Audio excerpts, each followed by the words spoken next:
Клуба на богатите другари и другарки. Всичко е прекрасно. Сега ще почвам да ви разказвам по принцип за войната между Русия и Украина и за ситуацията, как руснаците действат. Действат вече брутално.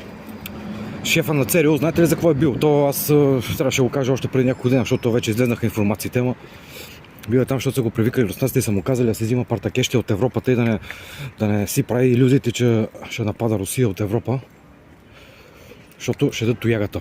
Да се взима и шпионите там, скапаните агенти, които са настанени и да стават да се махат по най-бързия начин.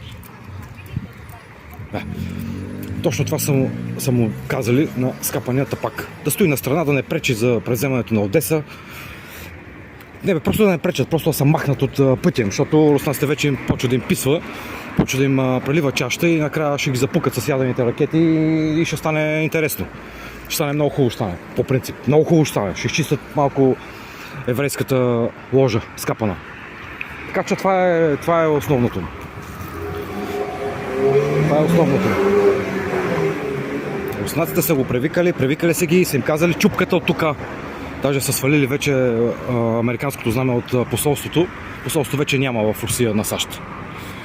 Това е положението.